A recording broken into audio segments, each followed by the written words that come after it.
Olá, pessoal. Olá, pessoal. Então, continuando aí, pessoal, a gente parou aí falando das não consolidações e as pseudoartroses, né? A não consolidação, pessoal, é a dificuldade que um osso tem de fazer sua remodelação ou qualquer uma das fases que a gente vai falar aqui daqui a pouco dessa cicatrização óssea. Então, a não consolidação, o osso está tendo dificuldade, né? Geralmente, pessoal, isso acontece com pacientes que muitas vezes retiram o gesso por conta própria, né? E aí ele vai tendo esse osso, ele não favorece o metabolismo ali local e o organismo, por diversas tentativas de promover essa consolidação, chega um momento em que os sinalizadores químicos eles deixam de acontecer e aí você não tem essa consolidação. Então, geralmente, nessa não consolidação, o tratamento, a opção de tratamento vai ser o cirúrgico. Isso acontece, pessoal, lembra que a gente falou, pela não garantia da estabilidade mecânica, né? E a estabilização mecânica a gente faz através do gesso, né? Ou da cirurgia, ou por fatores biológicos. O paciente não tem uma quantidade de mineral ósseo, que é muito comum acontecer nas pessoas mais idosas, né? Quanto maior a idade, principalmente mulheres, né? O sexo feminino sofre muito aí com a perda hormonal na menopausa. Então a mulher ela deixa de ter alguns hormônios, né, ou tem uma queda brusca hormonal, e aí ela vai ter uma aceleração da perda óssea. Por isso que geralmente a mulher no climatério, ou seja, no período pós-menopausa, ela tem que fazer reposição mineral, não é reposição hormonal, tá, pessoal? Reposição hormonal, a gente sabe que na mulher está aí sendo um dos últimos recursos a ser utilizados porque favorece aí o surtimento de câncer, né, de alguns tipos de câncer. Então, a reposição mineral, sim. O que é reposição mineral? A gente aumentar a oferta de cálcio, aumentar a oferta de vitamina D, né, ofertar alguns outros minerais ósseos como fósforo, né, para poder garantir aí essa consolidação óssea. Então é muito comum, pessoal, a gente atende muitas mulheres. E por que a gente atende muitas mulheres? Geralmente as mulheres estão muito envolvidas aí com as atividades do lar e às vezes sobem escadas, lavam banheiros, e aí a mulher mais idosa ou que chega no climatério, geralmente ela tem uma ansiedade também, essa ansiedade provocada por alteração hormonal, e aí essa ansiedade vai fazer com que ela faça diversas coisas ao mesmo tempo, e aí essas atividades muitas vezes podem vir seguidas aí de um trauma, e aí já tem um agravo que é a perda desse mineral ósseo, e essa perda mineral ósseo pode provocar uma não consolidação ou uma pseudoartrose. O que é pseudoartrose, pessoal? É uma garantia. Você olha o raio-x e você tem uma falsa aparência ali de que aquele osso está consolidado, né? Só que tem muita matriz mineral mole, ou seja, de resistência a colágeno, e não tem uma quantidade de fosfato de cálcio suficiente para garantir essa resistência, né? Junto com esse elemento aí é, de fixação, ou seja, de rigidez do osso, né? Então a gente tem um exemplo aqui, ó. A gente tem um exemplo aqui de uma fratura, pessoal, com pseudartrose de uma tíbia esquerda em uma criança. Então vou mostrar para vocês como que ficou essa deformidade. Então ó, temos ali uma pseudartrose, não temos uma consolidação de uma fratura, né? Nós temos uma tíbia que consolidou. Então, pessoal, olha como que o osso, até o nosso osso rígido, ele vai fazendo um remodelamento. Então, se você observar aí, nós temos a fíbula aqui do lado que foi obrigada a fazer esse trajeto para poder garantir que a tíbia se consolidasse. Vamos olhar aqui na outra foto. Então, olha só como que consolidou e olha como que ficou a perna dessa criança, né? Então, ficou uma consolidação errada, né? E aí nós tivemos aí uma pseudoartrose com uma não consolidação ao mesmo tempo. Tivemos uma não consolidação anterior que provocou uma pseudoartrose que fez com que o osso se remodelasse de uma maneira extremamente errada, né? Então, outros procedimentos teriam que ser feitos nessa criança para garantir que ele tenha aí uma consolidação e não fique aí com uma deformidade no membro, tá certo? Pessoal, agora nós vamos falar dos estágios da consolidação. Primeiro estágio, pessoal. Então, você fraturou um osso. Tenho certeza que alguns de vocês aí já fraturaram um osso. Fraturou o osso, o primeiro estágio que vai acontecer é um hematoma. Esse hematoma, pessoal, isso acontece em todos os tecidos do nosso corpo. Se você der uma pancada, né, na sua pele ou que chega essa pancada só no músculo, a primeira coisa que vai acontecer é uma vermelhidão, né? Essa vermelhidão é um mecanismo de defesa do seu organismo, né? Então, a primeira fase vai ser um hematoma que vai ser gerado.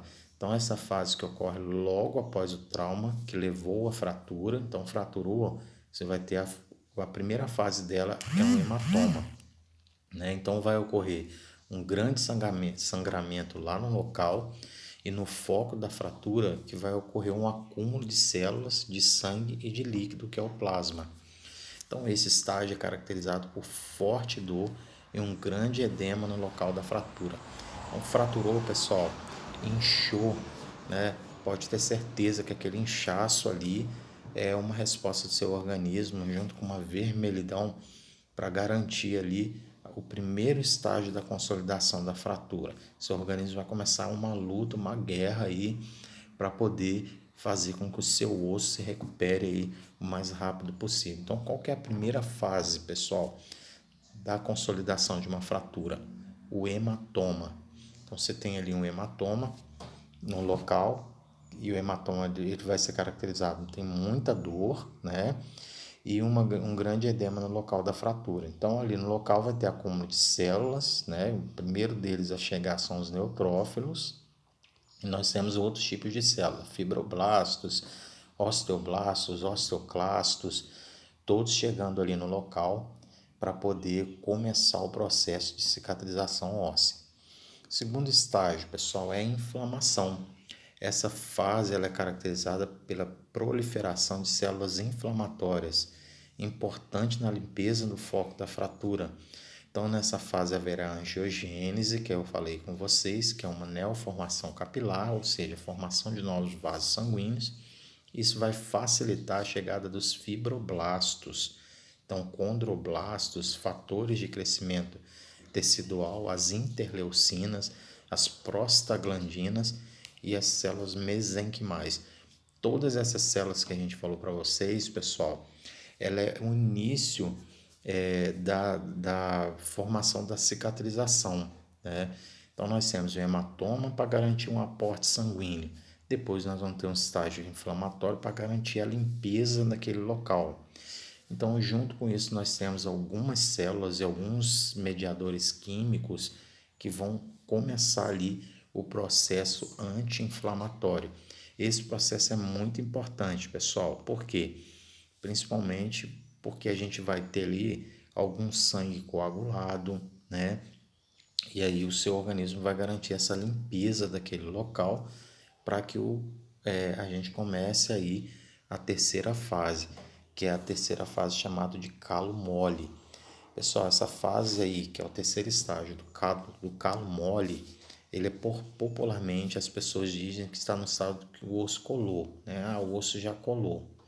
Então, nesse estágio ocorre a formação de um calo provisório, formado por tecido cartilaginoso, fibrocartilaginoso, que serve como uma espécie de cola biológica, que estabiliza o segmento fraturado, preparando para o processo de consolidação da fratura de fato.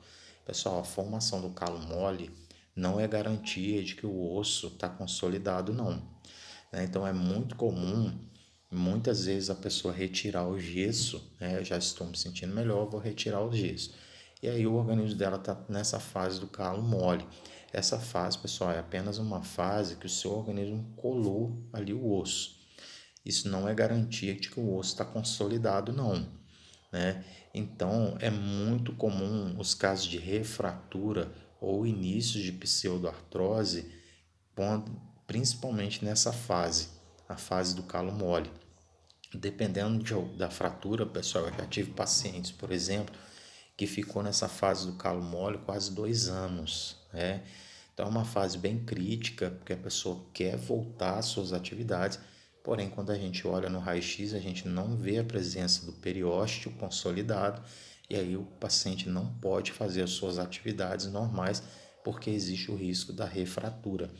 Existem refraturas, pessoal, espontâneas, né? Eu tive um paciente adolescente, né? Adolescente é difícil de segurar, né? E ele estava nessa fase do calo mole e ainda tinha sido colocado uma haste. Foi jogar ping-pong, né? Deu uma corrida, teve uma fratura exposta, espontânea, só com o peso do corpo dele, ele fez essa fratura. E apesar da gente ter contraindicado ele ficar até de pé, né, com carga total no membro. Então ele não só colocou carga total, como ele fez uma atividade física que não poderia ter feito ali. Então são as orientações que a gente precisa fortalecer bastante, né? E vocês são técnicos de mobilização ortopédica, sempre orientar o paciente a obedecer o período de estágio, né? Aí, porque vocês vão ver muito, pessoal, as pessoas que retiram gesso por conta própria e depois por tanta dor ou por algum outro motivo, né, desalinhamento, vão procurar vocês novamente. E aí, geralmente, o médico, né, dá lá o sermão, né, e orienta para que não corra de novo, senão esse paciente pode ficar aí com uma deformidade, tá? Um quarto estágio agora é o chamado calo duro, né? O calo duro, depois que o osso estiver colado, que é do estágio anterior, né, bem estabilizado, aquele tecido fibrocartilaginoso formado no estágio anterior, ele é substituído gradualmente por um tecido de matriz calcificada, formando o calo, né, de tecido ósseo no foco da fratura. Então, este calo ósseo ele é facilmente visualizado em uma radiografia simples, né? Você faz uma radiografia e consegue perceber que existe aquele calo ali e marca a consolidação óssea de fato. O quinto estágio, pessoal, é o estágio da remodelação óssea. É o mais esperado aí por todos nós da área da saúde, né? Tanto ortopedista, quanto fisioterapeuta, quanto o técnico de mobilização ortopédica, né? Que quer ver ali a finalidade do seu trabalho sendo realizada, que é a garantia desse osso no seu lugar normal, né? E aí nós temos essa fase. Então, o processo de remodelação óssea ele pode perdurar por toda a vida da pessoa, onde o excesso de tecido ósseo será reabsorvido. Em áreas com menos tecido ósseo, teremos uma maior formação óssea. Então, dessa forma, os calos ósseos exuberantes podem diminuir de volume, porém é muito difícil de desaparecerem, tá, pessoal? Servindo como um tipo de cicatriz do osso fraturado.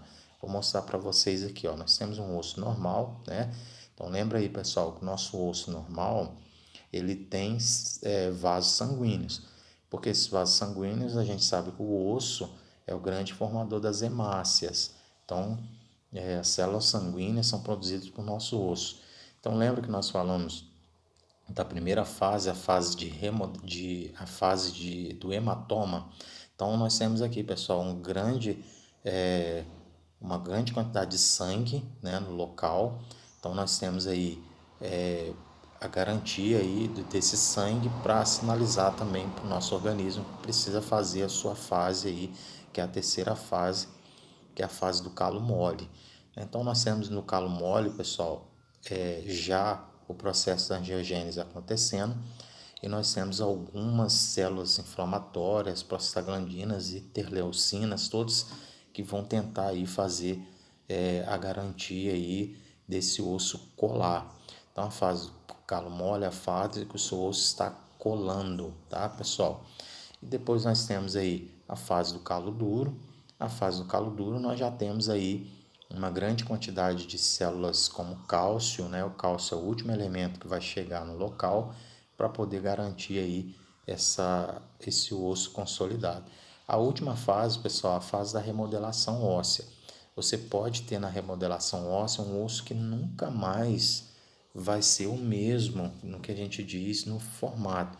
Se você olhar por fora, o osso está normal, mas quando você faz um raio-x, você vai observar, esse camarada já fraturou esse osso, né? Então o raio-x vai dizer porque a gente tem ali um periósteo não seguindo seu alinhamento correto, né? E aí a gente consegue observar que esse osso já foi fraturado. Então vocês, né, que vão trabalhar, que vão olhar também o raio-x do paciente, vão perceber que esse osso já foi fraturado.